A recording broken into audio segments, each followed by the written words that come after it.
Hello everybody and welcome to my first Q&A video for Republic of Play for December 2017. The reason I'm doing a Q&A video is because I'm going home to Ireland for Christmas to see my dog and my family and just to take a short break. I hope if you're celebrating Christmas you have a great one, and if not, I hope you have happy holidays and you find the time to take a break and see your family also. So for this video I asked you guys just to send in some questions in the top comments of my last previous videos, and we've had quite a good response. We're going to be covering questions to do with my work at Creative Assembly, more nuanced questions about things I like and stuff like that, and then more industry spanning questions to do with the future of the games industry, strategy games in general, and what games we're looking forward to coming up. So I'll try to leave some timestamps in the description so that you guys can navigate around to maybe topics that you prefer, but if not, it's just going to be kind of a fairly long off-script sort of podcast almost. So I implore you to sit back or play a game while you have this on in the background. And I'm going to be drinking a nice cup of tea, got my fireplace roaring in the back there, and it's just going to be a good time answering some of your guys' questions. So let's begin. Soli Imani writes in and says, could you elaborate a bit about why you left the CA? Did you disapprove the price-content ratio of their DLCs and expansions? So it's a bit of a controversial question, that's why I wanted to lead off with it, just kind of get it out of the way. Unfortunately, there's no one clear-cut answer to why I left Creative Assembly. It's actually a very complicated, multifaceted problem, at least for me. This is a company that I'd always wanted to work at, and I basically worked towards it with the sole goal of working there one day for 10 years. You know, I went into games with the idea that one day I'll work there, you know, the company that makes my favorite product. So it took a lot to break me down to the point where I said, actually, I can't do this anymore, I want to leave. I was very lucky to get in at such a young age. I never expected that, but I also never expected that I'd be leaving the company after just a couple of years. So a few of the main reasons why I left, I'm actually NDA'd about. Like, I'll never really be able to talk about them. Who knows, maybe one day I can, and they're not that juicy or anything, so don't really worry about it. But there's just a few things that I'll never really be able to talk about that contributed to me making the decision that I have to leave. Aside from that though, I just felt like I wasn't really helping anybody in the job that I was doing. As Darn Total War, at least I was helping people save money, informing people about their purchases, and then also maybe even having an impact on how the game was turning out. You know, if it wasn't for my channel and several other bigger channels that were vocal about the state of Rome 2, Creative Assembly had little to no incentive to actually really change anything. Of course, forum posts and things like that do help, but you have to remember, with Rome 2, the game was like a real mess when it came out, and IGN had given it a 9, and Metacritic was pretty high for the game. There was no Steam user reviews at the time, and there was no refund policy. So if it wasn't for several channels being vocal about how they should change these things and how they should fix it, and shaming them by showing off bugs and stuff into fixing this stuff, they really had no incentive to do that. They could have just moved on very quickly. And I know that a lot of our features that when we got invited there, a lot of the features that we put forward either made it into Rome Emperor Edition or it made it into Attila. So on that side of things, I felt like I had an impact that was actually much greater than the impact I felt I had when I was at CA. When I was at CA and I didn't see something I liked, I said, hey, the community are going to freak out when they find out ladders just spawn out of like units' asses, or sieges are all the same, or there's no minor settlement battles, or blah blah blah blah blah. And people were like, okay, shit, we gotta get ahead of this marketing stuff, and like they put out blogs explaining things ahead of time, and they did great damage control, and everything was fine. But it's only now, like a year later, that then all these problems are the things people want to fix.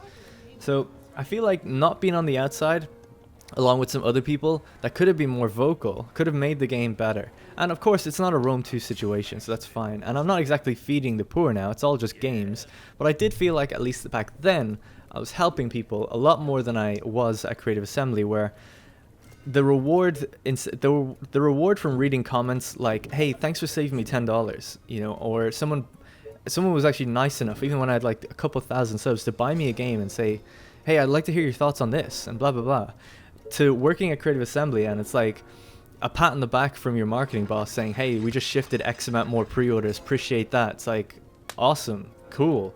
When you don't even like the game and you see it's just doing awesome, it's just like, okay, like, am I like contributing to something bad, like something I just don't believe in here? So who am I helping? You know, am I just doing it for money? And that was a big factor in me deciding, well, I'm just gonna leave, because I'm not doing anything for myself here other than just making money. And that's not why I joined Creative Assembly. I didn't join CA for money. I actually spent money in this first 6 months working there because I was making so little as an intern. Later on, I was making great money, but I didn't want the job for the money. I would have done it for half the price.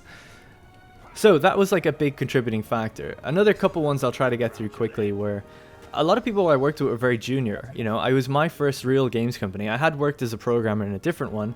For a lot of people that I worked around in my final year there, it was their first games company. CA has actually a pretty high turnover. I don't know if it's different compared to other companies, but it was something that really bothered me because I have felt like I had nobody to learn from anymore. And then people that were coming in and reviewing my work didn't understand the source material, they didn't understand Total War, or they didn't know how videos are made and stuff like that. And it was very difficult to work under those kind of situations. So I felt like I had no one really left to learn from, and there was no one in a position of power that I felt was able to review my content and make me grow as an employee and as a content creator. So that contributed to me wanting to leave as well. Another contributing factor, and I don't want to spend too much longer on this question, is office politics. That's like a very real thing that I wasn't prepared at all for. I'd worked at a company before, but as it was only a small company of like 6 people, office politics doesn't really play an effect. Everyone's very communicative and everyone needs to get stuff done for the benefit of the company when it's a small company. For a big company, people can start looking out for themselves more than they can for the company, and it just becomes a real struggle to get certain things done when you're looking across hundreds of people, or there's a hierarchy in place that you need to go through. And office politics is just really nasty. Some people just make it very nasty to work with them. And it made it very difficult for me because I was just like a huge fan of the game. And my motivations were never driven by personal gain or anything like that. It was always like, I want to make the game look cool or show it off in its truest form and not really market it too much. And I used to have massive arguments and discussions about how we show the game. And I always wanted uncut, unfiltered gameplay. And all the videos I think that have my voice on it are pretty much never cut. They're all just like let's play, like straight 15-minute no cut let's plays, and you can see everything, and that's how the game plays. The same went for streams. I used to get massive arguments with people about how you should do streams, and I hated streams, and I still do to this day in other companies where it's like super enthusiastic people that don't know what the fuck they're doing in the game saying this looks amazing, laugh laugh laugh, this is great, oh my god, don't forget to pre-order and all that stuff. And I was always just like, can't we just like show the game for what it is and not pretend like I love Warhammer? Like, people that might know me know I don't love Warhammer, and I'm never going to pretend that. Not just the game, I mean the lore, but I can still enjoy, show off the game and show it to its maximum potential, and it'll be honest, you know? But anyway, that's like a whole thing. But I used to get in arguments about that. So office politics is something I never dealt with well, and you know, I am a very binary black and white kind of guy. I'm either right or wrong, and that's on me. But it's something I just never communicated or dealt with well. And I felt like, one last thing as well, when I worked at CA, I was the YouTuber that came from the outside that used to be reviewing their products. As you can imagine, a team of like 10 people that were kind of not happy with YouTubers that complained about them, suddenly one of them has just joined their ranks. They weren't especially friendly to me, to be completely honest. A few people were, and I'll be forever grateful for the opportunities they gave me. But most people I felt were very defensive toward me, and you know, and a little bit aggressive potentially. And I never really felt like I fit in. I fit in with the designers and developers a lot, but on the marketing team, it just made it difficult. I didn't feel like I really had any friends on that team, which is just a kind of sad shame. I had some friends in other teams, but Anyway, so those are some of the main reasons why I left Creative Assembly. Like I said, there's even bigger ones that I just can't talk about, but hopefully that sheds a little bit better light on it. I don't feel like I've ever really explained myself perfectly well in that area, and it's just such a complicated thing. It really wasn't an easy decision to make. Anyway, let's move on. So the next question comes again from Suleimani, and he says, after you left the company, have you been bullied online by white knights? Oh, that's an interesting question. No, I wouldn't say so. I've definitely seen some negative comments, but I wouldn't say that I've been bullied online by white knights. I tend to read online comments in a very different way, it seems, to a lot of people. I worked with people that worked on forums and, you know, as community managers, and people, I have contacts in other companies because marketing tends to reach out to all these other people. And I know that a lot of these people read comments online and are very deeply affected by them. Even when it's not even about them, it could just be about the game they're representing or whatever. And I've known people to say, at least, I don't know if they've done this, that their comments can be so overwhelming at times that they'll curl up into a ball and cry. And I feel like people like that should just not be working in games at all, if you can't handle it. Now for me, when I see things about myself or how I've left, I know that people don't really know me. You know, they might know a 30-second version of me that's online that I said something or whatever. They don't know like the last 2.5 years about me or my experiences there. So when I see negative comments or things like that, I have to just ask myself, what has spurred this person to create this like negative comment? What are they thinking? Are they just defending the game because they really believe in the game? Do they just not like me as a person for whatever reason? You know, what's their motivation for typing something that's like so negative? And I think that's a much better way to try and understand where people are coming from, because I know in my heart of hearts that it's like not because of me or my personality. I'm very secure in myself, so I don't ever have to worry about that kind of thing. So I would never call it bullying, but I have seen some negative comments, and I've seen a lot of people spread lies, but it's also because I didn't leave the company in the best way. I was unprofessional, and I did apologize for the manner in which I expressed my thoughts on the company after I left. A lot of things that I said I still stand by, but how I said them and you know how I presented it wasn't good, because a lot of people took it in all these different directions, so that clearly I didn't have a very focused message. So for instance, I saw some comments saying like, oh, he was in a drunken rage on his stream where he was exposing people's salaries and all this different stuff, and it's like none of that is true. It's like I had a sip of a drink at the beginning of a stream, and I talked about the average salary in the UK, and then people take it like further and further, and it's like Chinese whispers online. And it's really interesting to see, and it's horrible to see when people are writing stuff about you that's actually just wrong, and you know it to be wrong and false. And you can do some kind of damage control and come in there and say, hey, actually I said this, blah, blah, blah. So it's interesting, and what I'm seeing a lot of now is I'm not really getting targeted at all, really. Maybe about 1% of the comments I saw were negative, and that's kind of always the way it's been. But what I am seeing a lot on Reddit, on Total War Reddit, and even just like other subreddits going around now a lot lately, because I've been following other people in games, and there's a culture of downvoting comments that you disagree with. And I don't want to get political about it, but it does seem to be driven by this left or right kind of side of things. Currently, it feels like the people on the right tend to be critical and more negative, and the people on the left tend to only want to be positive and stuff like that. And I don't know, like obviously people in the middle are probably like the most accurate, but it's like the people on the far right or far left seem to be winning this engagement. So online in Total War, even in smaller circles, I'm not saying it's politically motivated, but it's those types of people on either extremes where it's like, oh, I'll put up a video or a comment saying like, well, actually, I don't think this is right, blah, blah, blah, and it gets downvoted like an incredible amount of times, like minus 50 downvotes. Like, whoa, what the hell's going on? And it's just because people don't want to see that, and they don't want other people to see it. But you're actually censoring critique of a game. As long as it's like fair critique, then fine. If it's someone's just saying, oh, fuck you, rah, rah, rah, then whatever, downvote it. A downvote or whatever is supposed to be for something that contributes nothing to the discussion. And what I'm seeing a lot lately is when I try to critique Warhammer or whatever, it'll just get downvoted instantly. So I did a Mortal Empires review, and I said had a bunch of problems with it, and I said it's pretty average and it costs a lot of money if you want it. Heavily downvoted on Reddit, not heavily downvoted in the video itself, but significantly from my average. My average on my channel is like 97% upvotes, and this was like a 60, 70 or something like that percent. So it's pretty heavily downvoted for me. And now I'm just seeing like loads of people online in comments saying like, oh, like Mortal Empires, we're waiting to play Mortal Empires for Norska, we're waiting for Tomb Kings, we're waiting for whatever is coming along. It's like, well, if everybody's fucking waiting for the game, then it obviously has a problem then, doesn't it?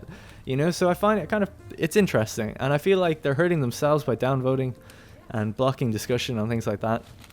I always ask myself, I know there's a very long ranty answer for this, but I always ask myself, when people come at me and say he's just a hater, he's salty from CA, he probably got fired or whatever, it's like, who are you protecting? You're protecting a big company that's making a lot of money. For what? Do you honestly feel like if I say something, the game will be ruined because of that? I honestly feel like critics are never really going to have a negative impact on a game unless you solely disagree with what they're actually saying. So I just find it very strange that people choose to not engage with what I have to say, because I try to approach it from a very sterile, objective point of view, where it's like, I'm giving you facts about how something doesn't work. You almost can't really refute it in a lot of circumstances, and then people are like, no, we don't want to hear that. And then months later it crops up again. So it's very interesting. You know, I've seen it from inside Creative Assembly. I was like, people are going to freak out about the sieges. People are going to freak out about not having settlement battles. And just like a bunch of other things, like the building systems having no negatives. People are going to freak out. Nobody freaked out. And then months and months later, everybody starts talking about how this is the worst aspects of Total War. So it's like very interesting. Anyway, let's move on. Another question here from Soleimani, I think it's his last one. Do you still communicate officially with Creative Assembly, in the sense that you cooperate with each other by providing you with early access to their games in order to get them presented on your channel?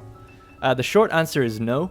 I know that when leaving Creative Assembly, they said they weren't going to send me Warhammer because it's a conflict of interest, like you worked on the title, and I was like, yeah, that's fair enough. And they were like, oh, well, when history stuff starts rolling out, then we'll start talking about sending you stuff again. So I was like, cool, you know, I knew leaving, it was like, oh, I've only got about 3 or 4 months before Empire Divided comes out, everything's going to be great. But obviously after I left, and I think I hurt a lot of people when I left, saying that I didn't like some certain stuff in the game, and I didn't like the way the games have been going, and a lot of people didn't know I was going to leave like that. I mean, I'd actually been very vocal within the company, so I don't know why it was such a surprise, but even still, I guess it was just a surprise nonetheless. And then they haven't sent me anything. They actually accidentally sent me Warhammer 2, and I gave them a phone call and said, look, I know you've probably sent me this by accident because it's through like an automated system. Would you rather I don't do content on it early? And they said, yeah, it'd be good if you didn't, you know, because we weren't supposed to send it to you. And I was like, all right, fine. And I didn't. So I actually took a huge hit on my channel. I could have done way better if I released stuff early on that. I took a huge hit because I felt like I owed them for the way I left, and I felt like I was a little bit mean, unnecessarily or unprofessional or whatever. So I gave them that. And then later on rolls around Empire Divided or any of the other stuff, and I don't get anything. So it's like, it's fair enough. I'm not bitter about it. I can understand why they're doing it, but it seems a little bit unprofessional on them now, in my opinion, that they don't do that. But hey, whatever. Like, the thing is, like, I'll still get the content and I'll still review it. I'll just be a week late. So to me, it just makes them look like they're not willing to send stuff early because they don't believe in their product, because they think I'll just do something negative on it. So fair enough. It's their game, it's their content. They don't have to send me anything. It's just a shame that that's the way it is. It really hurts my channel, but I don't know. Anyway, let's move on. This one's from Puss. Do you feel vindicated in leaving CA now that some of the community has reacted so negatively to Mortal Empires? No, not really. I mean, maybe a tiny bit, but not really. I don't really take joy in something being shit, you know? If Mortal Empires is subpar, and I feel like it's just average, it's just something I've played before, and it's not really what we felt was promised, I don't really take any joy in that, whether or not the community agree or disagree, or now they agree. You know, it's just, I don't really care what they think. I just want the game to be good, and then everyone can be happy. I hope people maybe now might listen to me a little bit more, you know, but I feel like they just forget so quickly. Like, I don't think anyone that downvoted my Mortal Empires review and then commented that they are waiting for a new campaign really makes the connection between the two, if you know what I mean. So I don't think that anyone who comes along and says, oh, Darren's done a video on Mortal Empires, fuck this guy, he's like, Mortal Empires is going to be the best thing ever, downvote. How can he not like something that's just like the best Warhammer experience ever? Downvote. And then that same person might go onto Reddit and comment, yeah, see, I've really dropped the ball on Mortal Empires, I'm waiting until they add Norska. You know, I don't think that person, and that person definitely does exist, there has to be some crossover there. I don't think that person really realizes that Darren was actually not kind of right, but like made a few points that maybe were a bit more salient than he otherwise thought. You know, and next time I come along with a Mortal Empires review or whatever, the next thing that gets added, I think that person would still downvote. You know, I don't think they're really ever going to change their mind. So I don't really feel vindicated in it because I don't think anyone's there that's making the connection. The next question comes from N Broadsword. He says, if you had to choose another game developer to work for, including indies, who would it be and why? I honestly don't think I'd ever want to work at another AAA games company again, unless it was maybe my own. But if I had to pick one, I think I'd choose Naughty Dog, just because of the consistency of quality content that they put out. They raise the bar every time for what AAA gaming could be and should be, at least for the adventure game genre. I'm not saying every game should be like theirs, but it's just the quality is just unbelievable. And they're a Sony-owned studio, and they don't force in crazy amounts of DLC or microtransactions and stuff like that. I think they do have some maybe in their online, but it's never the focus or the focal point of the game, and the game is always so good that it doesn't even matter. with games like Uncharted 2, 3, Last of Us, and then Last of Us 2 and Uncharted 4, like, they just raise the bar consistently with everything they do, and they push the industry in new directions. You know, that new Last of Us trailer where the girl's just getting her arm caved in I mean, it sounds horrible. It's amazing. You know, it's stuff I've never seen before because people shy away from it too much. So I just think that would be an amazing company to work for. I'm sure they've got just as many problems as all other AAA companies do in terms of politics inside and hierarchy structures and stuff like that. You know, famously, a lot of people left there actually not too long ago when Amy Hennig left. And there's probably something that happened there, some sort of controversy that happened. So I'm sure they have their drama just like everyone else. I don't think it'd be all sunshine and roses. But I think just for the work that they do and they put out, I think I could be extremely proud to work there. And it seems like you'd have a lot to learn. I'd have a lot to learn. I don't think I ever should work there. I'm nowhere near talented enough to work there in my current field. But I would love to even just get a chance to see it and learn. For indies, a couple companies that really impressed me was the one I went to was just Destructive Creations. I don't know if necessarily I'd fit in with them, but they're super, super nice and really, really interesting to talk to. They really seemed like a really tight-knit little company that just seems like really passionate about what they're making. And you see that across a lot of indie developers. That was just one I've been exposed to recently. So I think indie developers are just a joy to work for, but it's always that, you know, you don't have the job security of a big place. You don't have all these health benefits and all this crap. It's just, hey, we're working together to make a game, and we're going to try and make this game good. So it's really a pure form of trying to make good stuff that I really envy. Trying to think of another. Oh yeah, Clay Entertainment. That was the name. Clay Entertainment just seemed like a consistently amazing indie company that put out just really, really great stuff. They're working on Oxygen Not Included at the moment. They've done Don't Starve, Shank, and Mark of the Ninja, I think. It's just incredible little games company that make consistently good games with a great art aesthetic to them as well. Dylan has asked, did you consider Adpocalypse before coming back? I had, but not too much. My motivations for leaving Creative Assembly weren't based on money, okay? The money I made at Creative Assembly, I make about, I don't know, 25% of what I made month to month from what I used to. You know, I'm still not breaking even, and I knew I wouldn't be for a long time. I knew that. I'm not an idiot. I love that when people were saying like, oh, he thinks he's going to leave just on his personality alone and bring in thousands on Patreon. Is he an idiot? Like, no, not at all. I actually made way more on Patreon than I ever thought I would in the beginning. I just set my target real high because that is what I need. Like, that is what I need. And never thought I'd get that, but that is just like, hey, that's what I'm working towards, and hopefully one day I'll get there. But I saved a lot, so I knew I'd have some time. But did I consider the Adpocalypse? I kind of did, but I'd never actually been hit with demonetization until I left Creative Assembly. So I kind of thought like, oh, it's only going to happen to big channels, and it probably won't be too bad if it does happen to me. And so far it happens to me, but every time it has, I've been able to get it manually reviewed and be okayed. I probably lose about 1,000 to 2,000 views of ad revenue, which is like $3, you know, so it's really not that big of a deal. My YouTube channel just doesn't make very much money. I'm currently set to make $300, which is like my most money I've ever made in 1 month record from YouTube alone. So Patreon still outdoes it, and Twitch together totally outdoes it. It's nice the amount of money I have, but I don't lace it with ads to make more money. I'm trying to focus more on Patreon and stuff like that, and I'd love it if I could go fully on Patreon or fully on YouTube one day, where I could just turn off ads. So we'll see if I ever get to that stage. But Adpocalypse hasn't been too bad for me so far, and it's kind of insignificant anyway because the money I make on YouTube is just so small. So I did consider it, but it's not really a big deal for a channel my size. I'm sure if you're a big channel that has like 1 million views, suddenly you're getting like $10,000 from a video, and then now you're getting 3,000. That's huge, right? When I lose $5 on a video, it's like, well, you know, whatever. Alright, next question. Hi Darren, you review and go quite a long way in researching games and their companies. You also engage and incorporate your viewers or fans in some of your gameplay. As far as I can see, the way decisions are made when you engage the community is more substantive than with other people, critics, and part of the internet in general. Well, thank you. Do you feel that there will be a possible role for the Republic of Play that is broader than a fan base for a game or specific franchise to have a significant influence on the development decisions of future games? As in, Republic of Play as an entity could be asked to advise or give opinions on development decisions. That's from Gwilliam. Appreciate the question, and thanks for the compliments. The short answer I would say is no. I don't think companies are ever going to look for YouTubers or journalists or whatever to influence this development decisions. That's just the way it's always been. I feel like there's two core issues to it.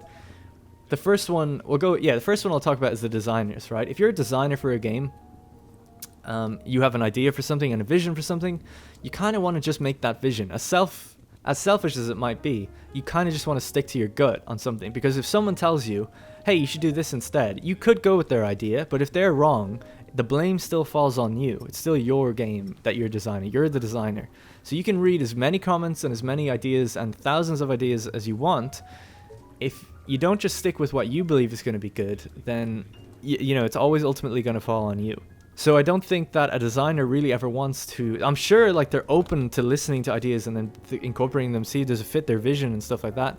And if enough people say an idea should be in, then you kind of at a certain point have to say, well, I'm probably wrong, right? If 1,000, 5,000, 100,000 people are saying, actually, I prefer it this way, then you just have to say, well, I'm in the minority now.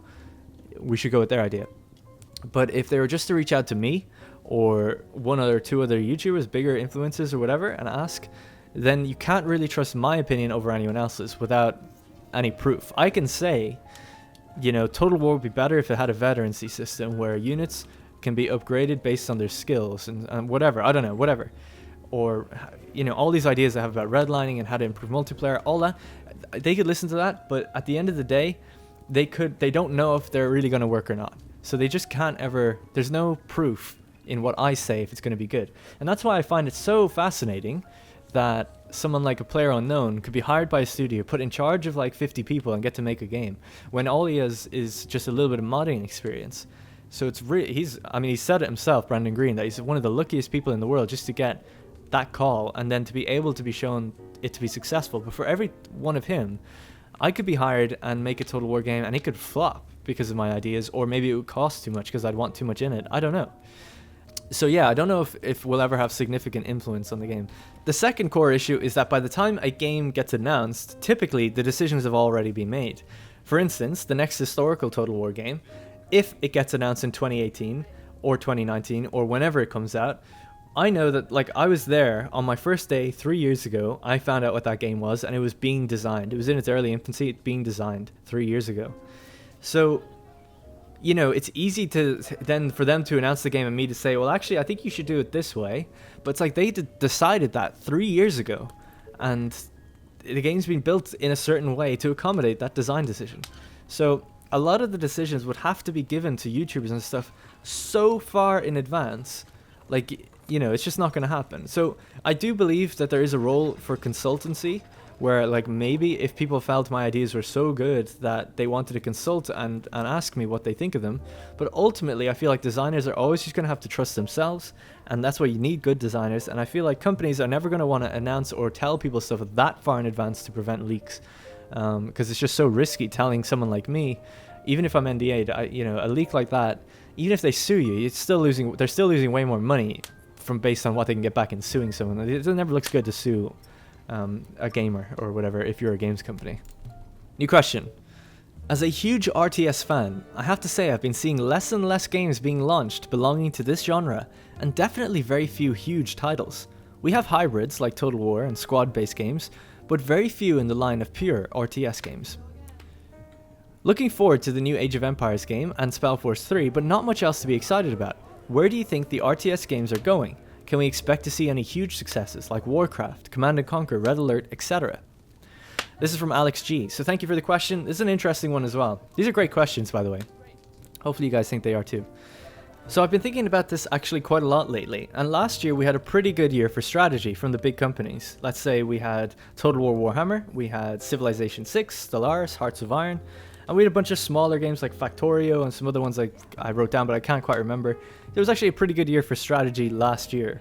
This year we had Warhammer 2, Dawn of War 3, and I'm sure there are some other ones I can't quite remember right now. And then we've some these indie hits like They Are Billions and other things like that. So why don't more companies, especially in a year like this, you think 2017 we can hit with a strategy game and we're guaranteed success because like there's no other games. I think it comes down to risk reward. You're setting an artificial limit with a strategy game. If I have a company of 200 people and I want to make a game, as a business, you don't say, well, I'm going to make a strategy game because I'm only going to ever hit 2 to 3 million sales at best. You know, unless you're a mega hit over the next 3 or 4 years, you might reach something like StarCraft 2 levels where it's like, you know, 5, 6, 7, 8 million or whatever, or Age of Empires, the old ones and things like that. But they tend to, even the best-selling games tend to only reach that 2 million, 3 million area. So these games typically always have lower budgets from these bigger studios, and they make their money on DLC like crazy. So as a company, I feel like they're just not going to set that limit. You know, I'm not going to be like, oh, with these 200 people, I'm going to make a strategy game. In our best case scenario, we're going to make 3 million sales, and we can't release on console. You know, we're not going to do that. So I think it's just a strategy is just not a fit for a AAA studio, which is such a shame, because it's just not quite the risk isn't worth the reward. You know, the risk of the game flopping never is worth the reward that you can possibly get, which is about 3 million. But we are seeing games still be made like Age of Empires, Spellforce, and all these games. You know, Age of Empires I'm looking forward to as well. And I really think Relic are on the line. If they don't make a good Age of Empires, that's Company of Heroes 2 that they fucked, and then it's Dawn of War that they fucked, and now, you know, you can't wreck Age of Empires. So hopefully they can just like make something good. Now, why don't we see more traditional games like the older ones like Warcraft, Command & Conquer, Red Alert, etc.? I really don't know. I feel like all these games kind of play the same, and I think people are just bored of them. A lot of people talk about the natural evolution of strategy games move to online and move to games like Dota and things like that. These like micro-intense games like a StarCraft or a Command & Conquer and stuff where you're, you know, clicking a lot. It's a lot about actions per minute. And then that kind of transferred itself to Dota. And then the more grander strategy games kind of focus on like Civilization, Total War, overarching strategy. And you've got these few ones in between that can never quite become these kind of like almost esports that they're trying to be. Like Company of Heroes tries to have these balance updates every month, but they can never quite get it right, it seems. And I don't know what they're going to do with Age of Empires. I don't want more what's it called, like uber competitive, super balanced strategy games. That's not for me. So I don't know who out there wants that when you have a game like Dota and stuff. I don't know. It just seems like it's even more of a risk, even less of a market there. So I think that's why most companies are moving away from that. I'm not saying it's a good thing. I would like to see more traditional games make a comeback, but I think that's kind of the reason you don't see it. That's why They Are Billions for me was so refreshing. It was just like a kind of an old school RTS with a different spin on it, obviously, and similarly to like a Company of Heroes. And that's why Ancestors Legacy, I think, is that kind of old school game where it's just like you have your buildings and you build some units and stuff. So I don't know. Without rambling on too much, it's just it's a very difficult question to answer that I don't know. Obviously, if you have the answer, you can make a lot of money. That's the thing. But yeah, where do I think they're going? I don't know. I think their gameplay is outdated and has been replaced by games like Dota. I think big companies don't want to put in the investment to have this artificial ceiling of what they can sell. And I think a new idea needs to come along that builds on the old ideas. I've been thinking about how these older strategy games are all just the exact same, like, and compared to even some of the newer ones, it's just you gather some resources, you build some buildings to make new units, to gather more resources to make newer units. You know, it's just this like cycle of 3 things that feed off of each other. And I really feel like you need something else to make that interesting. And it's not dropping a commander on top of it or a perk system on top of it or whatever the hell. It's got to be something else. It's got to be in the game, like buildings or map design or something that shakes up the gameplay to make you think about the kind of buildings and systems you have in different ways. So I don't know. We'll have to see. I'm trying to come up with a great idea for one, just because that's what I like to do in my spare time, I guess. So we'll see. Well, anyway, we'll move on. I've got a question about that later. I was gonna say I have a great idea for a game, but yeah. All right, let's move. The next one's from Anonymous. Ooh. Will you be playing the new remastered versions of Age of Empires games? And will you try Age of Empires 4 when it releases? I thought they were only remastering 1, but apparently they're doing 2 and 3 as well. I haven't heard that anywhere, about them doing 2 and 3 as well. I'd be surprised about that, because they're still releasing content for 2. But 3 makes kind of makes sense, although it's still like £30 on Steam, still kind of full price. I don't know why they'd... But anyway, yeah, if they're doing that, great. I will be trying Age of Empires 4. I'll be keeping a very close eye on it. Age of Empires 2 is a game I've put many hours into, and I'm sure many people here are watching this video have. And it's such a great game. Age of Empires 3 I never liked as much, and 1 I never even played. I was very much just an AoE 2 guy. And I actually played it on console before I played it anywhere else, which is probably like absolutely blasphemous for a lot of people. Then in college, we used to play it like every night, a lot, on USBs, 8-player games. Great, really great stuff. Never actually even played the single player. Oh, actually, another game feeding off of that last question was the Cossacks is quite similar to that as well. I just feel like you need to shake it up. So I've been thinking about, like, what if I was in charge of making Age of Empires now, I would be bricking it. I have no idea what they should do to make that game different to Age of Empires 2, but similar enough that it keeps that kind of gameplay, and then like build on top of it for a more modern audience. And then trying to work in maybe monetization and game and DLC stuff, like, because that's what they're going to be thinking. So you got to think, how are they going to do that without really affecting the game too much? I'm very worried about that game, and I really feel like if Relic don't do it right, Relic are gone, because their last game was such a colossal failure, and their game before that wasn't a failure. I don't know, but I don't think. I wasn't around to check the Steam Spy stats at the time, but I know from playing it, it was not as good as Company of Heroes 1, and people were very vocal about the DLC things, and they changed so much in that game over time. So I don't know. I really don't know, but I'll be playing it, and I'll keep everybody informed about what we see and when we see it. So make sure you hit that subscribe button if you're not already. Don't know why you're this far into the video if you're not. Alright, let's move on. We've got a series of rapid-fire questions from that guy Elias, I think. So what has been your favorite game to stream? This doesn't have to be your favorite game, but favorite game to stream. I think typically your favorite game to stream would be your favorite game. Or not maybe your favorite game overall, but like if you stream that game, that would be your favorite game. The games you enjoy are the games that come across the best in streams. It's basically what I'm saying. So for me, the one I remember the most fondly is my Rome 2 Divide et Impera campaign, which I did before Republic of Play.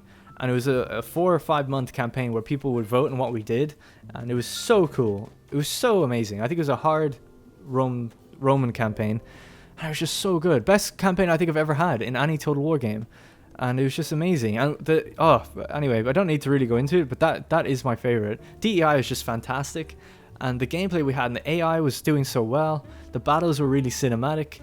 We had really great numbers in the streams. It was just a great time. My favorite color? My favorite color is probably the Republic of Play blue, or maybe a slightly lighter shade. The reason I chose that is because it's actually the color of my eye, and I just like that color. I like blue. I like blue skies, blue water. Blue is just really nice. It's calming. I also like yellow, but hey, whatever. My favorite place to holiday. So I don't go on holidays that often, although last year I went on a few. I went snowboarding in Andorra, which was like really a lot of fun. I don't think Andorra particularly is somewhere I really care about, but snowboarding was just like a lot of fun. I'd love to do that again. My parents have a house in Spain that we visit. Well, I haven't gone there in a long time, but we used to go every year, and my parents go there quite frequently because they've retired. And that place is like, it's like a second home. It's really familiar when we're there, and it's a really beautiful house. Beautiful area. It's near Marbella. It's just a gorgeous place to be, and Porto Banús is just like a really nice, it kind of feels like a second home. That's why I like going there so much. So when I'm there, it just feels very familiar and just like great weather. It's just relaxing. I know when you're going there, you just relax, and that's why it's great.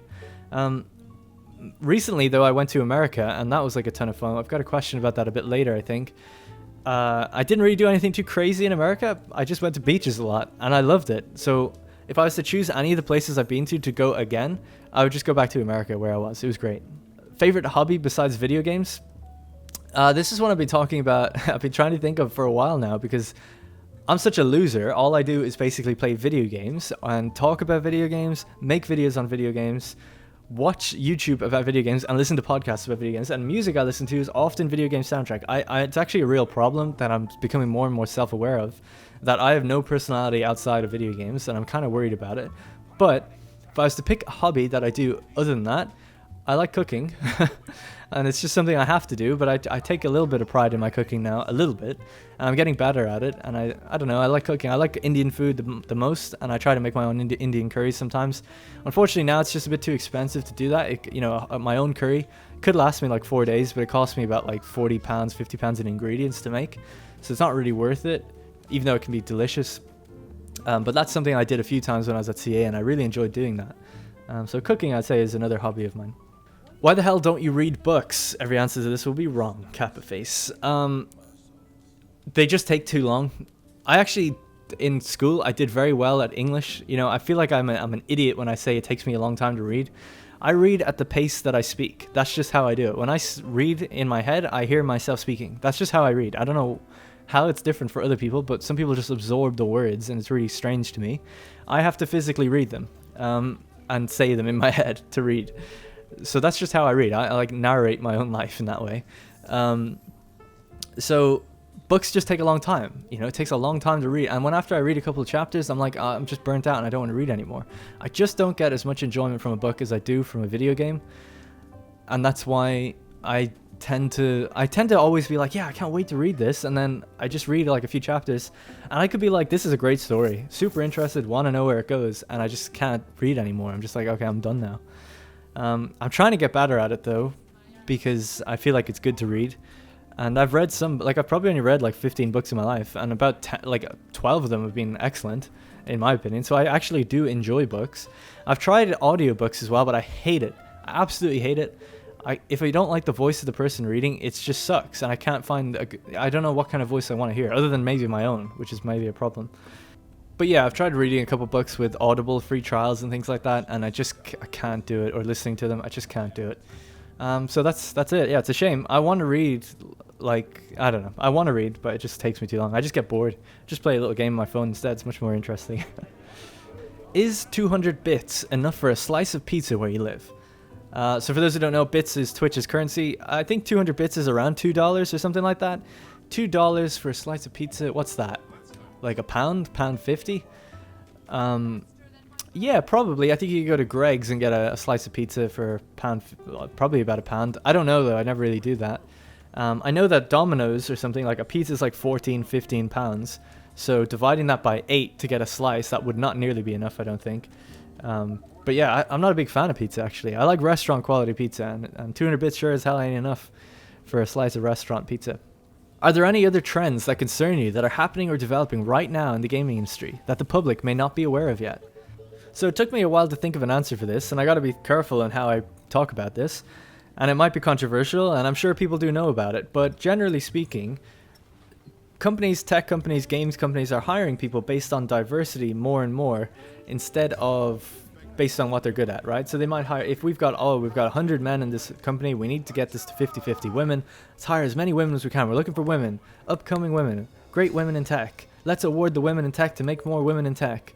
It's like, I don't feel like that's productive or good choice of hiring or anything like that. In fact, I would almost, if I was a woman and I was getting hired, I'd be now questioning, am I being hired because I'm good at what I'm doing, or am I being hired because I'm a woman and they need women? You know, it's a horrible, horrible way to look at things, but I've definitely seen it happen, and it just sucks. There's also separate award categories for like women in games. You know, creating separate awards is like such a bizarre thing to me. Like, we're all about equality. Men and women are the same, right? And then you go and say, actually, you know what? We're going to make a separate award for women because there's only 10% women in games, and we're going to, or tech or whatever. And it's like, we'll give them a little award for themselves. They can go play over that award. We'll have a bigger award for everybody else. It's like, that is super demeaning to that group of people, and they don't seem to be able to recognize that. I think women should stand up against that kind of thing and say, like, no, let's just get judged with the men and everybody else all equally. It doesn't, if we're in the 10% minority, we're still judged 1-to-1 against everyone else. We shouldn't be judged separately. And a woman should be able to just be as good as a man and therefore be eligible for the same award. In the Olympics, it's obvious why awards are separated between male and female for certain sports categories. Men just inherently have a biological advantage to be stronger, you know, in muscles. But in brain power, which is what tech is all about, women are just as intellectual as men. And if we want to believe that and see that to be true, they shouldn't be awarded separately. And just because they're a minority, they shouldn't get something. It's like, it's great that you went to school for tech and nobody else did, but like, why are you being awarded specially for it? I would hate to be hired and think, is it because I'm a woman, or win an award and think, would I have won this if I was judged against the other 90% of the whole company or whatever? I'd actually be embarrassed. So I'm glad that I never had to be in the position where I was considered, oh, I'm a black guy, and I'm being like put on the front of the website because, you know, I'm the only black guy at the company. That's the other thing. It's like the companies that advertise, hey, we're looking for people, we're so diverse and stuff. I have worked at companies where, you know, it's 95% men or white men or whatever, and then the people on the website that are like you know, drawing in new people. It's like, hey, we've got an Asian girl, we've got a black guy, we've got a white dude, a kind of Eastern looking dude, or whatever. And it's like, oh, you really went for like one of everything. What the fuck is up with the idea of that? Like, if I'm a black guy, I don't go, oh, they've got a black guy there, I'm definitely gonna work there. Hells yeah, I can make a friend. You know, it's not like that. I don't know why people are being advertised that way. It's so weird. So that's a kind of disgusting trend that's happening in tech industry and gaming in general. And it actually detracts, the more serious aspect is that it actually detracts from hiring good people and making the right decisions. You know, if you hire a bunch of women that might not know anything about Total War in a Total War company, then they're not going to impact the game that well. The reality of the situation is gaming tech, for whatever reason, draws men to it a bit more. Nursery and other things draw women to it a bit more. There shouldn't be a push, in my opinion, for a 50-50 split of this. Having more diverse opinions does make, generally adds more to the discussion, but when your audience for a product might be heavily skewed one way, then it's fine to just only hit that audience with the kind of people that you're going with. Like Destructive Creations, for instance, I think I saw have one woman out of 24, and she seems fine with it, and they, you know, they're making games for people that are heavily male orientated, so I don't think there's any problems, you know. So that's my opinion on that anyway. And I'm seeing it happen more and more, and it's trending in a direction where it's getting like kind of worse, where it's almost like the barrier for entry is being lowered so we can get more diversity in. And I think it's going to backfire. But anyway, I think it has backfired in some instances, but anyway, we'll move on from that. What is your hardware setup for Twitch streaming? It's not that impressive, really. I just have one PC. Some people do it with two. I only have enough for one. I've got an i7-5930K CPU, which is a pretty beastly CPU, which can actually run games and stream and do all that. No problem. Absolutely no problem. Really happy with it. 32 gigs of RAM, two 500GB SSDs, one 30TB hard drive. And I've got an NVIDIA GTX 980 Ti, which is a great graphics card. I've got a little Logitech HD 1080p camera. I can't remember what it's called, the C930 or something. I can't really remember. I've got a microphone, Samsung CO1. Let me have a look. CO1U microphone.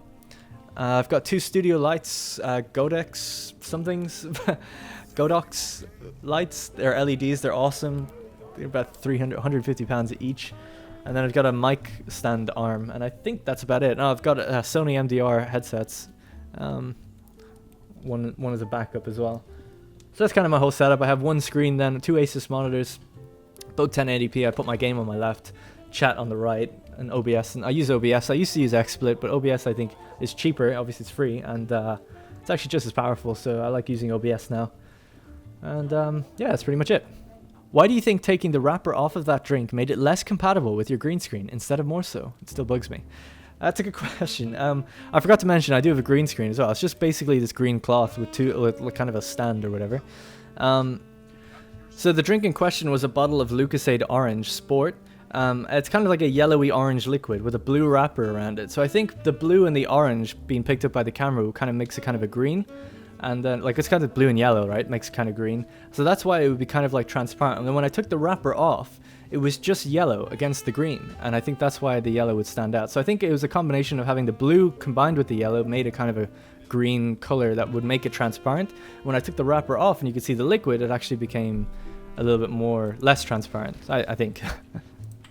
Have you ever been to America? If so, where and what did you like and dislike? Yeah, I actually went to America for the first time ever this year. I went to E3, I got flown out by Creative Assembly along with some of the development team and some other marketing people. For E3, we manned the Sega booth. I was working it every day. Long hours, but a lot of fun. Really great experience. Loved doing it. Got to meet a lot of great people as well. I met Dylan Sprouse, who's actually a huge Total War fan, and he knew me, which is crazy. Met the PlayStation Access team. Met Ethan and Ela from H3 and actually had a conversation with them. It was cool.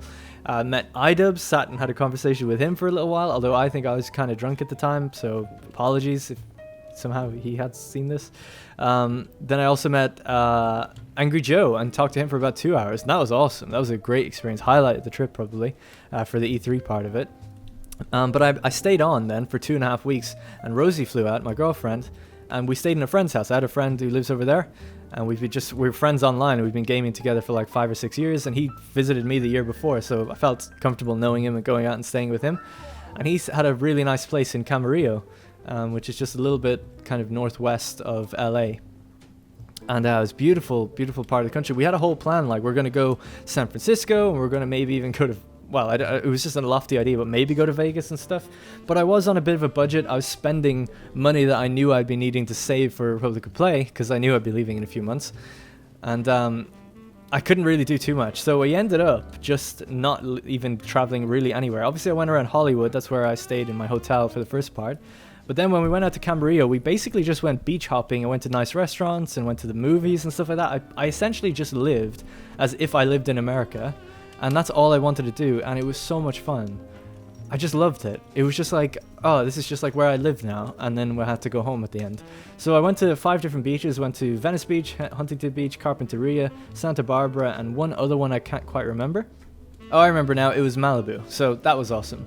So I know it just sounds a little bit dull maybe for a lot of people who think I should have done some other stuff. Like we were going to go to San Francisco, and I just said, you know what, I'm having too much fun here. I don't want to lose 9 hours of driving forward and back when I could just be chilling out on the beach drinking some beers with my friends. Like I just didn't want to do that. There's honestly not much I didn't like about it. I think the impending threat of being shot at any moment is always kind of there, especially in crowded places or touristy places, so I didn't like that, because it is something I thought about, whether it be propaganda in my head or not, but I do feel like that could happen. But yeah, most of the food places I went to were really, really nice. The only ones I can't really remember the ones I didn't like. I can't remember the names, but certain food chains I was told, like, oh, you should go try this, and I didn't like them. I can't remember though, unfortunately, sorry. But the ones I did like was Chipotle, Buffalo Wild Wings was pretty good, Dave & Buster's, Smash Burger, and things like that. So, you know, I had a pretty good time. So that's my experience with America. 2.5 weeks of just chilling out, meeting crazy famous YouTubers and stuff like that. Sitting on beaches, drinking beers, going to breweries, visiting Santa Barbara when there was some weird festival on. It was just great. Really great. So all of those questions, they were meant to be a little bit more rapid fire than that, but they were from that guy Elliot, so appreciate that. Thank you very much. Next one we have is from Antiochus. Do you like playing Pontus? That's kind of an interesting question for me, because I actually never have played as them, and I never really understood the meme around it. I think it was that they were announced as a free faction or something. Everyone was like, who cares about Pontus or something? I don't know. I didn't really get it. I never played as them. I didn't really care when they were announced, and it was just like, yeah, whatever. But I guess that's the whole meme. I guess it was a whole Total War Center thing, and I just wasn't too focused up on what they were saying about it at the time. Because not until after Rome 2 came out did I really get involved in the community online, because that's when I bought my PC and started my YouTube channel. So kind of missed out on the meme a little bit there. Short answer is I've never played them, and I don't think I've ever played them even in the old game. As well as that, I used to think Armenia were extremely irrelevant, but apparently not. Apparently people really like Armenia. Who's your least favorite internet persona, and which games reviewer do you really not like? That's from Bitmark. Very negative one there, Bitmark, but I appreciate the question. Who's my least favorite internet persona? It's actually a really tough question. I honestly don't really have one, and I know it's a boring cop-out answer, but typically if I don't like someone online, even if I just see 1 or 2 videos of them, I just move on and I stop watching them, so I tend to just forget. Some person I see get put in my timelines and stuff fairly regularly is Anita Sarkeesian, and she seems like someone I would really not want to watch, and I really disagree with what I have seen that she says. So I'd say she's up there with some of the people that I like the least, and I guess she's kind of a games reviewer, because in a way, well, she doesn't really review the games, she just kind of creates, you know, clickbait about them and stuff, I guess. So which games reviewer do you really not like? I don't know, like, I really just don't have one I can think of that I don't like. Like, I like Jim Sterling. I don't agree with everything he says, and I don't think I like his personality that much, but I love the content he makes, which I hope is a pretty fair thing to say. Same would actually go for Total Biscuit. We've quite different views on certain things, and different tastes in games, but when he covers games that I have an interest in, I really respect his opinion about them, but I don't necessarily kind of agree with his approach to certain things and his personality in general. Wish him all the best though. And then as well as that, Angry Joe, I find it to be just like an entertainer. I do actually listen to what he says and take it on board, but I kind of watch his stuff more for the entertainment aspect than I do almost the critique. Whereas Jim Sterling I watch for like the kind of industry news, and Total Biscuit then I watch for the individual games. And that's kind of why I mean, I'm sure there's more than just the 3, but those are the 3 I kind of follow and know about. But I honestly just don't watch on YouTube that much. I watch Frankie on PC quite a lot, but he stopped doing videos recently. And then I watch Jack Frags to get my Battlefield and PUBG fixes. I watch a lot of Dr. Disrespect, but he's gone mental now. So I don't know. I'm kind of at a loss for people to watch right now. I don't really have anyone to watch. So yeah, that's why I kind of do my own videos anyway. I felt like I was filling a gap in the market for people that stick with a certain amount of games after they come out. Someone I've been watching more and more is Quill18, but his videos are so long I don't really have the time, but I like him. I like Rags as well. Rags does like kind of videos on SJWs, I guess, which can get a little tedious, but some of his videos about games and impressions on games I find quite interesting. So yeah, unfortunately I don't really have any that I just don't really like, in a bad way. Yeah, sorry. Next one. Where are you? Come back to me. That's Simskins, someone who works at Creative Assembly, who's working on trailers. Man, I live right across the road. You know, we should go out for a beer sometime, I guess, because I've got no life. Alright, let's move on. If you could do your own game from scratch, what would it be? That's from 3 Enrique. It's kind of an interesting one as well. So I went to college for 4 years for computer games development, right, which is mostly a programming orientated course with some game design and supplemental subjects in there like animations and graphical programming and things like that, and AI.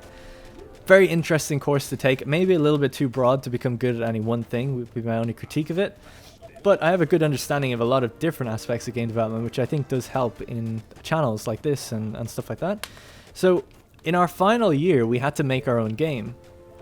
In my third year, some of us got internships. In fact, I think 3 or 4 of us did out of like the 30 of us there was. And I was lucky enough to be one of them. And my commute to and from work was 2 hours on a train every day. I had to get a train and then I had to get like a kind of a metro kind of thing to work. And then on those 2 hours and 2 hours back every day for 6 months, I knew at the end of these 6 months I'd be back in college and I'd have to make a game. So what I did most of my time on these, maybe an hour each way, I would have a notebook about game ideas and game design and come up with game ideas. So I had spent, when you spend 100 hours working on a game idea, you actually make a pretty good game idea, I think. So I feel like I've got a few that are pretty good. I have one at the moment that I've come up with since that I feel like it's just a guaranteed, like it's just guaranteed money, basically. And it's a horrible thing to say about a game. Like, you should want the game to be good, and I think the game would be good, but it would be also just guaranteed money, regardless if it's good or not. Which is, I know it's a weird thing to say, but it's just a subject that's never really been covered before in games, and the type of gameplay is just a bit different. So I think it would just, rather controversially, maybe sell pretty well. So I'd love to do that one day, and I'd also love to try and make it as good a game as possible, don't get me wrong. But anyway, the games I came up with, I don't want to tell anyone that idea, ever. Only one other person knows it. 2 other people in the whole world know it. And they both agree that it's like kind of, it's just good. Trust me, it's good. So I really hope no one, if someone does that game, I'll probably just kill myself, because it's like, I've been sitting on it not doing it for like nearly a year, and I don't have the resources to do it. Which is a shame. But anyway, the game, one of the games I'm pretty comfortable with sharing that I made in college, and I still think it could be made again as a great game, a fully fledged game, it was a game about aging. And it's a game about where your character gets old over time, and to combat aging you have to take potions to make you kind of like younger or whatever.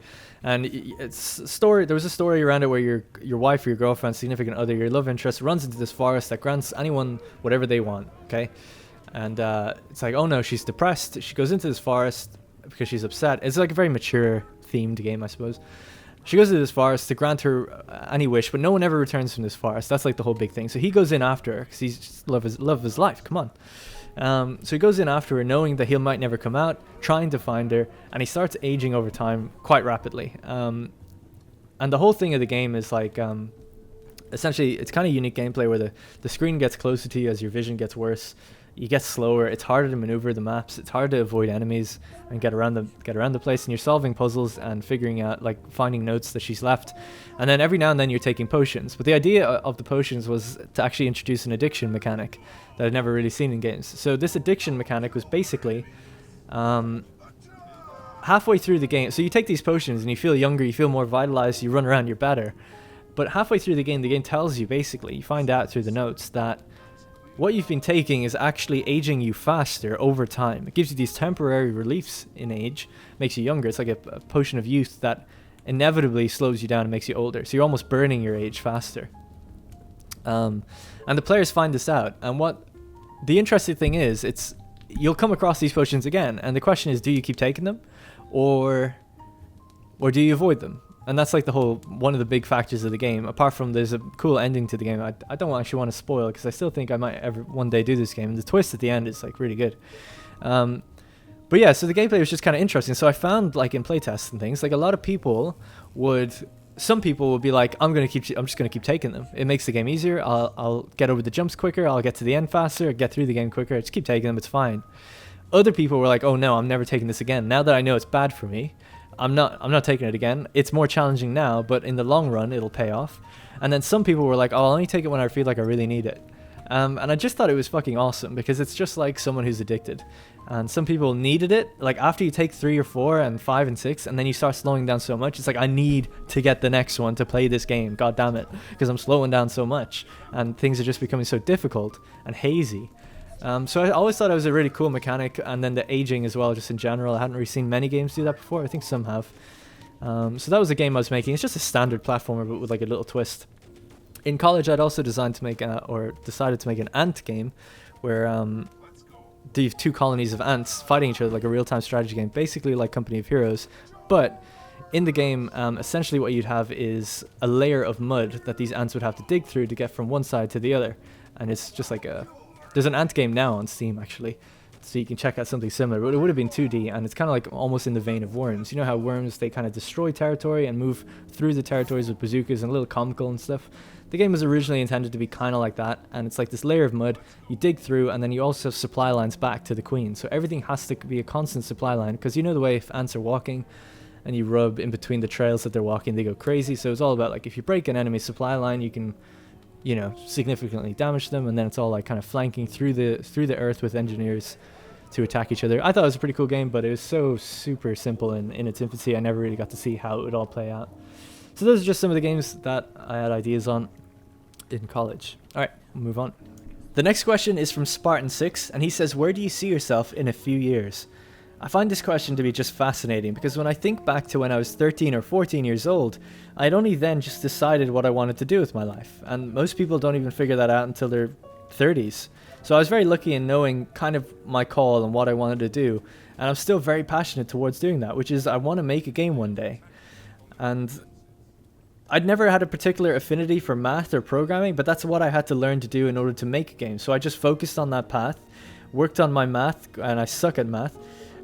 Worked on my math until I was good enough to get into college for that, and then do games development and programming, and stuck with that long enough that I was able to then get a programming job and eventually earn a degree in that course. But the only spanner in the works came along when Total War Rome 2 came out, and I decided I'm going to start a YouTube channel about this and just kind of vent my design theories and criticisms of certain games. And because of that YouTube channel, everything started becoming very unpredictable about my life. Suddenly I wasn't on this path anymore to just getting a job as a programmer and maybe one day making it as a designer. Now I was on this weird road trip where I was visiting countries, promoting games, meeting other YouTubers, and having this kind of large impact, making videos that could get seen by 50,000 to 100,000 people at times, even though I only had a small subscriber base. So things started getting really weird. And I ended up getting hired then, of course, by Creative Assembly. And things started getting really weird, where I'd go to Scotland to be on TV, go to Sweden to organize like game events and see people there, organize my own events and have people come to England from all over the world, from Australia, meet all these different people I'd known through online, go to America, visit E3, meet countless amounts of great people over there as well, both in the community and in like as YouTubers and things like that. And then I left, and now I'm back out doing YouTube again. So it's just this unpredictable landscape right now. That all happened within 3 or 4 years. So who's to say where I could be in 3 or 4 more years? I could be in the exact same spot, barely breaking even, just doing this, or I could be, I don't know, just in a whole different place, you know? So it's really, that's what's fun about being kind of in charge of your own, you know, my own channel and my own job, my own life. I can like be a bit more unpredictable about what's going to happen, and that's fun. Whether something good happens, it's usually on me, and if something doesn't, it's because I didn't do good enough. So it's I like the responsibility of that. Now, if I was to stick to my own plan for the next few years, my basic goal is just to start turning a profit with Republic of Play. Currently, every month I have lost money doing Republic of Play. My rent and my bills are expensive where I live, and I can't move. because I just don't have the money, and my girlfriend has a job here, so I just can't move. So I'm losing money every month, and I'm running out. But it's not that dire. It's slowly peaking now, where I'm starting to basically turn a profit. I think only a month ago I only lost like 100 to 200 pounds. Not too bad compared to my first month, which was like 1,000, right? So it's getting better all the time, which is great. So it's growing. So I'd like to say that maybe January, February, maybe March, I start breaking even and I start turning profit. And then when I start turning profit, I can start saving, look to get a new studio that's more affordable, and have my own space that's not just in my kitchen, where I can record videos in a more professional manner, do more live streams, or just do more without having to worry about time constraints or people walking in and, you know, being in people's way and things like that. Then beyond that, I don't know. It would be great if Republic of Play could expand potentially to get another person on to help me do it, and then potentially even multiple people to cover different genres. And then maybe even, I've got really good idea, I feel, for a game, like I mentioned a few questions ago, that I would love to have a go at doing. And I don't have to be the one programming it myself necessarily, although I would like to help. And really, I just think I'd be the producer and designer of it, and just hire out some programmers. If I ever had enough money to hire some contract programmers to make a game for me, that'd be amazing. And who knows, I could even crowdfund it then, maybe when it gets to the stage where it's playable and people like the concept and the idea. So that's kind of the long-term 5-year plan, right? I mean, who knows how many years that could take. It could be 1 year, it could be 5 years, it could be 10. But I'd love to be able to do that. And that's the trajectory I'm on now. So the initial thing is just make a profit, maybe move a little bit further south to a less affordable or more affordable place, so I can save more money and see how it goes from there. So that's the initial plan. What jobs have you worked before working for Creative Assembly? I've only ever worked 2 jobs before that, and I was a snow cone vendor during Christmas for Disney on Ice. I can't even remember where, somewhere in Dublin there was Disney on Ice, and I just went around selling snow cones. And I was like 17 or 18 or whatever at the time. I did it one Christmas, and I came back the next year for the next Christmas, and we all got laid off like halfway through. I think the recession hit or whatever. It was 2009 or something. And that kind of sucked, but it was actually an awesome job. It was the first time I really ever got paid for doing anything. And I got free snow cones, and it's crazy. Like, after you do a few laps, like, snow cones all just melt, so you just go and dump them and just get a few more. It's like, for them, it's just like free money because it's free, and you charge like £6-7 for the snow cone. It's crazy, or euros. But they get to keep the mug, and it's like a little Finding Nemo mug. Anyway, so that was my first job. My second job then was I was an intern programmer for a small company that made a kind of like a Unity. It was like a Unity competitor. They're making a program that would make 2D games much easier to create. So they had to make their own physics engines and all these different engines that would like combine into each other, and scripting and stuff like that would allow people with less experience to come in like a Unity program and then make a game. And I actually thought it was a really impressive piece of tech. It was already pretty much done when I joined. I just had like some extra bits of programming work to do in it, and I learned a lot. I was sitting next to a goddamn genius of a programmer. Loved her. She's such a good like mentor, and I learned so much more in that 6 months than I did my entire 3 years programming in college. And I had a huge respect for her. And I just don't think they ever marketed the tool well, and I think ultimately they just never really got it out to people, and it kind of failed. I kept pushing for them to, I was telling them, like, Steam just allowed software for the first time on their platform, and there was 3 things on there. There was like Blender and 2 other programs, like Sony Vegas or something, and I was like, if you get this thing on there now, you'll just make an absolute killing, and it's totally doable. They never did it though. He was kind of against, the CEO was just kind of, and he's nice, he was just kind of against the idea of selling. He felt like it wasn't complete yet, and he felt also that software wasn't going to do well on Steam. But I think he was wrong.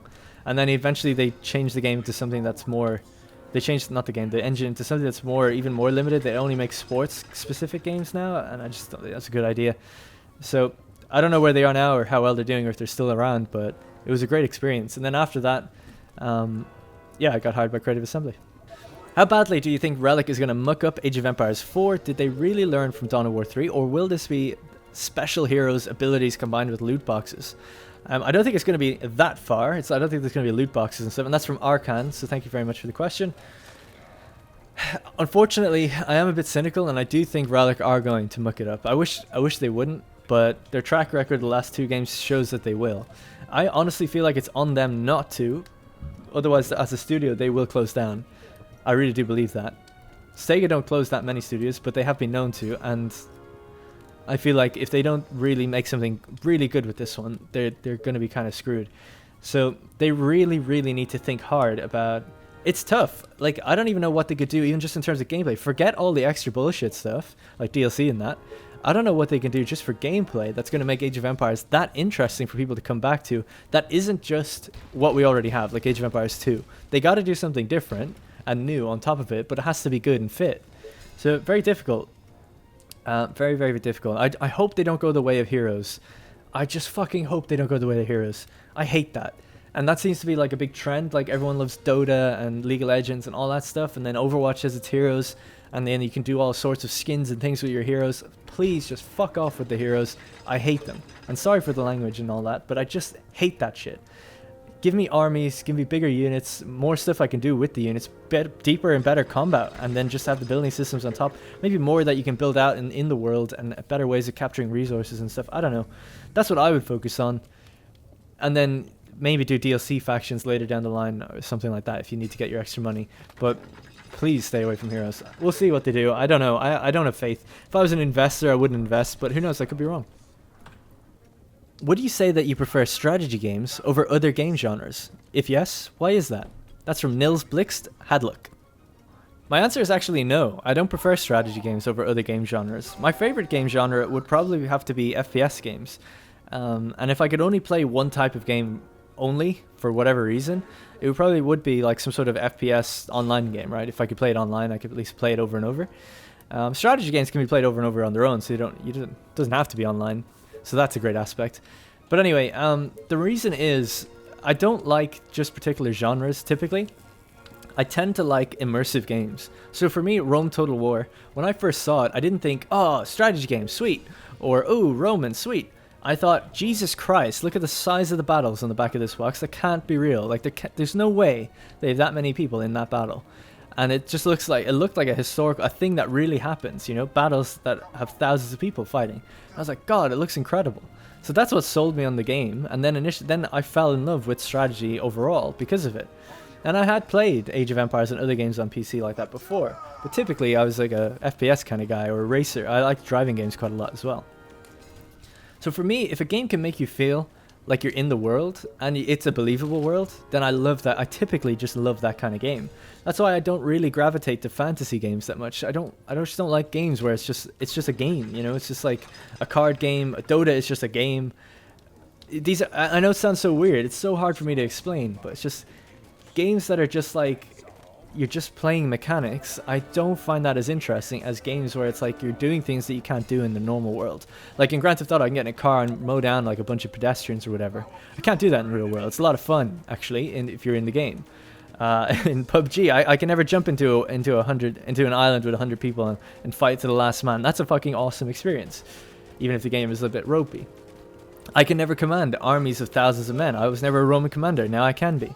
You know, things like that suspend my disbelief. And some people might say, well, you can never fight and tame dragons, but what if you could? It's like, I honestly just don't care. I don't know why I don't care. I just don't. Some fantasy games do grab me every now and then. Like, I liked Oblivion, but that was because the gameplay was so strong in that game. I'd never played anything like it. And then Skyrim rolled around, and I was like, this is boring to me. It's just the same game, just tiny little improvements here and there. Similarly, Fallout, and then I really liked Fallout 3, and then Fallout 4 comes along. It's just like the same. And it's like things that lose me with Fallout are like how silly and over the top it can be.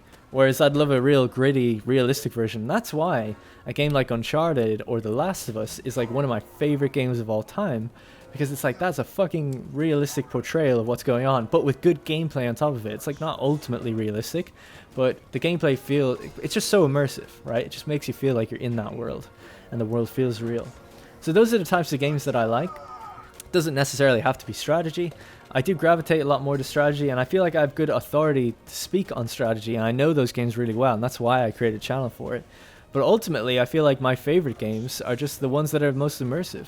And that's why my biggest complaint with Total War games lately has been they aren't immersive anymore. They don't, fantasy or not, I don't feel like I'm in the fantasy world. I don't feel like the world's connected or cohesive. The battles don't connect to the campaign anymore. The troops die and it doesn't matter. Like, nothing matters, and that's why it's just a game. And when games become just games for me, like a Dota, where it's just like numbers on a screen, nothing's real, it's all just like, it's like a big abstract game of chess, but like with fantasy units, I just don't care. because it's just a game. And that's not what I play games for, even though that's what they're called. They're called games, right? But I play them for a little bit more than that.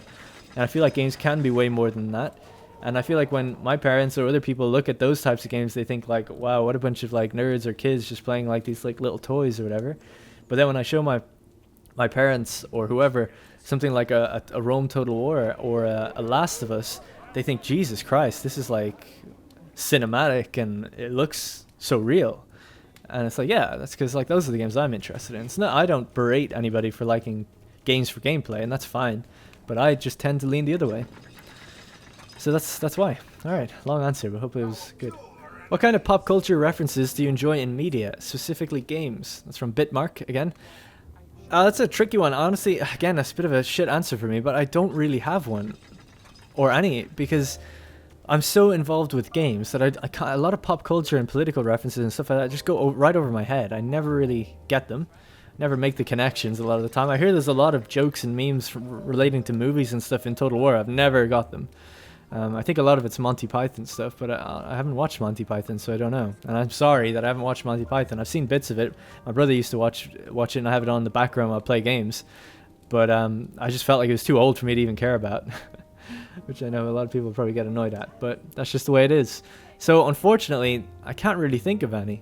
You know, I'm sure there's loads. Like Stellaris has like a ton of callbacks to other movies apparently, and I love Stellaris and the stories I read, but I never make the connection. I just feel like it's in the game, so I don't really think about it that way. So I can't even think of one reference that I can think of that relates to something outside of the game that I'm playing. Typically, I don't want that to happen. I like games to be self-contained. Same with media, general media. Bitmark's got another one. Which shows, games, or books would you like to see more attention for? Not too sure what he means by more would I like to see more attention for. I guess like what are underrated shows, games, or books. I do think Rome HBO is like a really underrated show. I feel like it's on par with Game of Thrones, at least season 1. Season to season, I think like Rome HBO is better than Game of Thrones, but obviously the overall show Game of Thrones is better because there's so many seasons and it gets so deep and intricate as it goes on. But I feel like Rome HBO's season 1 is just amazing. What kind of games though? I don't know. And books, yeah, I have no idea. I mean, I tend to just, I've only read a few books. I'm reading Con Iggulden's The Wolf of the Plains. It's about Genghis Khan. Really, really good. So I'd like to see more for that. Something people keep telling me about is like you need to watch Dune or read Dune. And I like post-apocalyptic stuff and sci-fi, so that's on my radar to read very soon. So I guess I'd like to see a game for that, or something that expands that universe, because I've heard a lot about it, and I've seen some mods on Stellaris and other games that talk about Dune, but I just don't know anything about it. So I'd be very interested to see that expanded upon. So yeah, that's what I'd kind of like to see more attention for. Any chance of doing an Anno 1800 Let's Play? That's from Nodders. I don't really do Let's Plays on my channel. I've been thinking about, is there a place for me to do a second channel and do Let's Plays? Maybe in the future for longer form video content. But typically, I don't do Let's Plays anymore. I did my Stellaris one. It did fantastic. It's actually a ton of fun to do as well.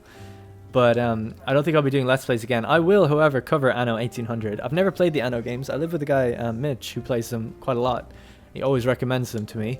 So I definitely am interested in them. So I will be getting Anno 1800 and we'll be covering it before it comes out, hopefully. Would you have any interest in doing Let's Plays on genres, setting games such as StarCraft and Command & Conquer the original? So he's asking, would I like to play old games, do Let's Plays on older games?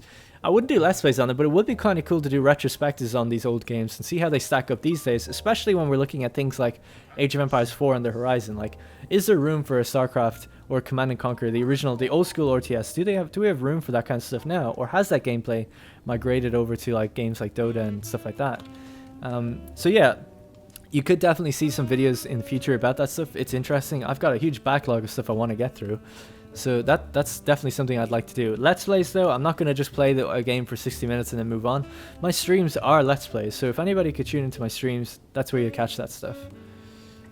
The AAA gaming industry seems to be getting worse, with bad business practices and disappointing games where the content does not always justify the price. Do you feel some of the AAA companies will take a serious financial hit in the future if gamers seriously rebel? That's from Evan. So, companies will take a financial hit if gamers rebel, like they have done with Battlefront 2. We can see that spilled over into mainstream media so much so that share price actually took a hit, and then the game didn't sell that well. Now, I think the game wouldn't have sold that well anyway. I think the audience retention of Battlefront 1 was so low that customer satisfaction was extremely low, and I think that would lead to a lot of people not buying the second game, especially when visually it looked pretty much the same from trailers and stuff. They did try to market it as like, don't worry, we've got all this extra content, we've done all this different, but I don't think that's enough. When you've shit the bed that bad with the first game, you're not gonna sell 14 million again. You're just not. But yeah, whether it relates to DLC or not, I don't know. So games have been getting, business practices have been getting a little bit worse, right?